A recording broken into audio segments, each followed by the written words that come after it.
Maka hukumnya sujud tilawah adalah sunnah. Dan permasalahan sujud tilawah ini banyak dari perkara-perkara yang diperintahkan tulisannya seperti sujud. Namun di sini kita butuh perhatian. Apakah semua yang ada rumus sujud tilawah kemudian kita sujud? Itulah yang jadi pembahasan di dalam ilmu hadis. Dan itu pekerjaan ahlul hadis. Maka kita yang belajar sedikit ilmu hadis, tidak kita katakan kita ahlul hadis.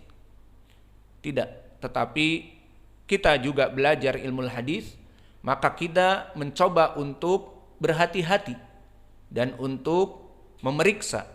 Maka apakah surat Al-Alaq wasjud waqtarib ini ayat yang terakhir kita sujud atau tidak? Termasuk dari sujud tilawah yang sunnah atau tidak? Maka inilah yang perlu kita bahas. Maka oleh sebab itu ketahuilah ya ibadallah bahwa ayat yang terakhir ini disunahkan kita untuk sujud at-tilawah. Mana pendalilannya? Diriwayatkan dari Abi Hurairah, diriwayatkan oleh Imam Muslim. Berkata Abu Hurairah, sajadna ma'a Rasulillah sallallahu alaihi wa ala alihi wasallam fi idas sama'un syaqqat wa iqra bismi rabbikal ladzi khalaq.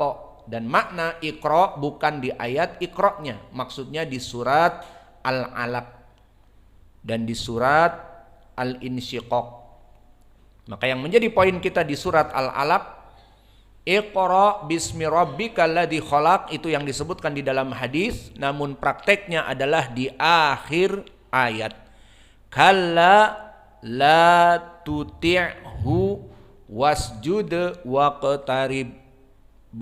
Maka kita sujud di sini.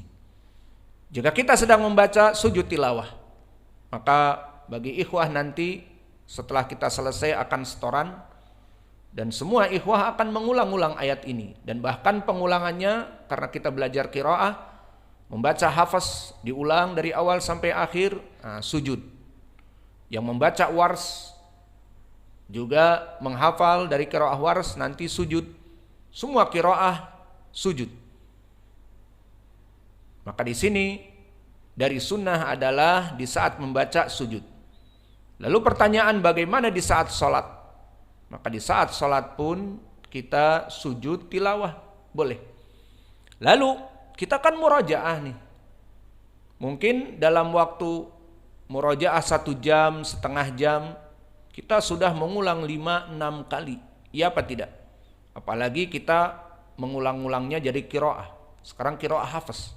Dari iqra sampai wasjud waqtarib, sujud. Nanti hafal lagi, diulang lagi. Dari qiraah hafaz 5 kali. Qiraah wars 5 kali. Qiraah al-kisai 5 kali. Berarti kita 15 kali sujud. Itu pun pertanyaan cerdas, kritis. Jawabnya cukup 1 kali. Karena khitabnya 1 kali, dulu Nabi membaca idas sama'un syaqqat wa iqra bismi rabbikal ladzi khalaq. Sajadna, maksudnya sujud 1 kali. Adapun kalau diulang-ulang, ya insya Allah cukup dengan 1 kali.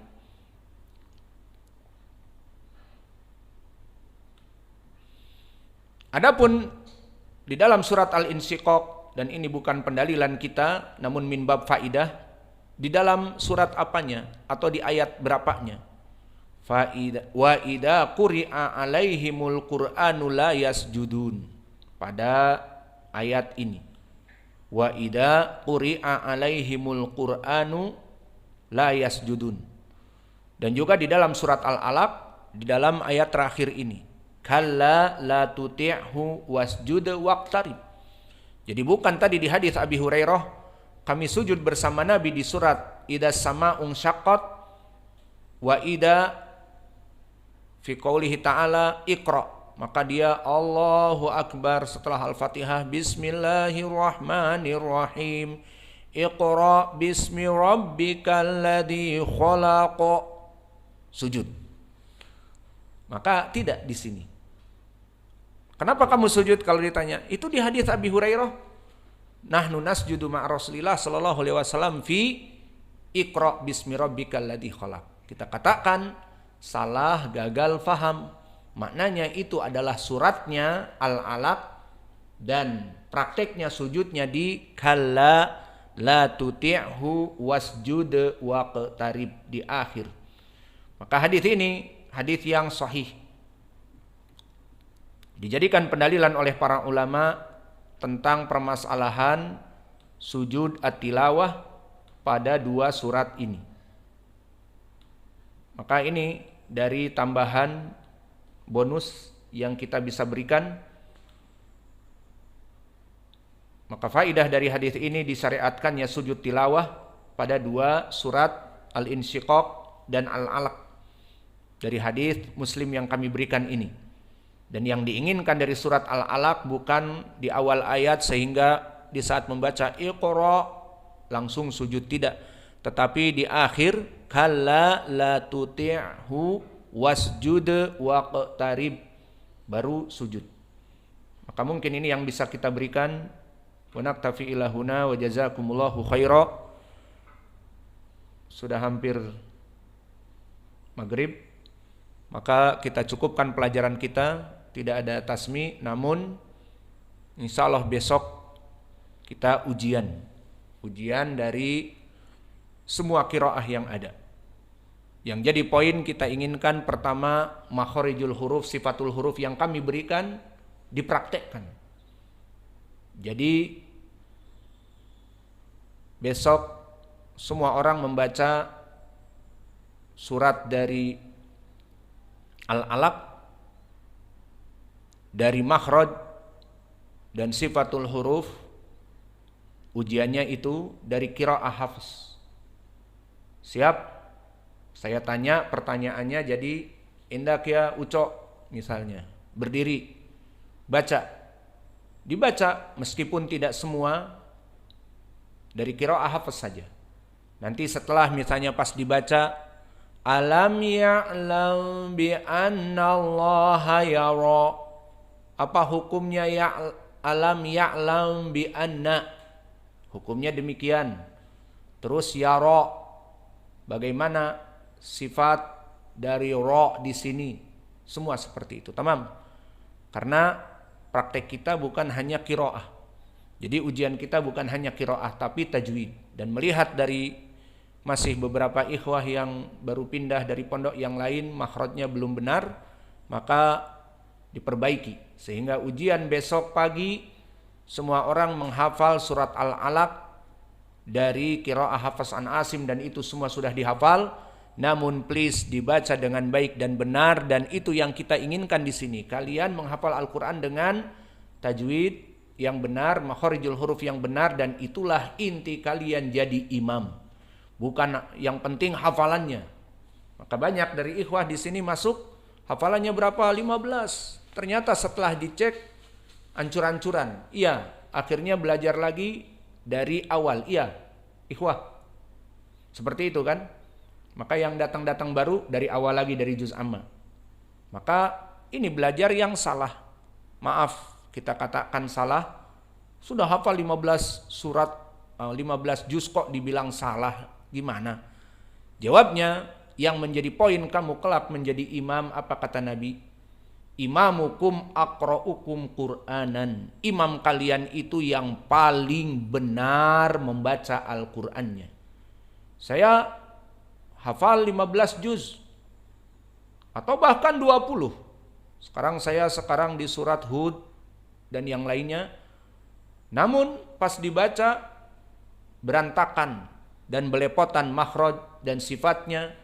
Maka yang menghafal juz amma tetapi hafal dengan qiraah yang benar, mulai dari qiraah Hafs an Asim saja, namun makhorijul huruf, sifatul huruf benar, tentunya dia lebih baik dipilih jadi imam daripada sudah menghafal 15 juz tetapi tidak benar membaca ayat tersebut. Faham? Sehingga target yang maaf dari beberapa pondok, ayo hafal, hafal, hafal, hafal, hafal. Hafal 15 juz dalam waktu 2 tahun, 3 tahun, itu juga udah rugi. Sudah gitu, digenjot, ternyata salah. Dan tidak perhatian kepada makharijul huruf dan sifatul huruf, tidak kepake. Dan ini yang kami dapati dulu di Yaman. Di saat kami belajar dulu di Yaman, ya di tempat tasmi ada yang lebih muda dari kita. Antum tahu kita ke Yaman setelah berlanglang buana di sekolah, pernah SMA dan seterusnya di college. Maka kita datang ke Yaman umur 20 tahun. Berhadapan dengan sama dengan kita, merajaah Al-Quran dan seterusnya, umurnya 10 tahun, hafal Al-Quran. Namun ternyata qiraahnya rusak. Maka dia merasa seperti menyesal. Saya hafal Quran 30 tapi panjang pendek dan sebagainya. Padahal dia orang Arab. Yang mana sifatul huruf dan makharijul huruf sudah terbiasa berbicara dengan umiknya, dengan abahnya. Namun tetap Al-Quran mempunyai qawaid tersendiri. Maka mulai dari sekarang please perbaiki Al-Quran kalian. Dan yang hafalnya tadi dari ma'had yang luar sudah 15 juz, kemudian kita kembalikan di sini kepada juz amma, please perbaiki. Tidak ada nanti pas a'udzubillah dibaca lagi a'udzubillah, atau dibaca hamzah a'udzubillah, atau dibaca syaiton menjadi syaiton, syaitonir rajim. Maka tidak ada seperti itu. Wa naktafi ilahuna wa jazakumullahu khaira. Murajaah, kembali lagi tadi murajaah dari surat Al-Alaq, qiraah Hafs an Asim. Tidak usah masuk qiraah yang lain dulu. Itu nanti akan kami tanyakan apa hukum-hukumnya. Bukan hukum tajwidnya mudah. Idhar, iqlab, ikhfa. La, makharijul huruf. Kayak tadi, wasjud. Di mana makhraj sin? Setelah itu, apa itu sifat sin? Coba bedakan. Nah, di sini yang kita ingin kalian mendalami. Karena terus terang permasalahan sifat huruf banyak dari kita yang kurang untuk memahaminya. Sehingga kami menginginkan kalian banyak memahaminya. Wa naktafi ila huna wa jazakumullahu khaira wa barakallahu fi ilmikum.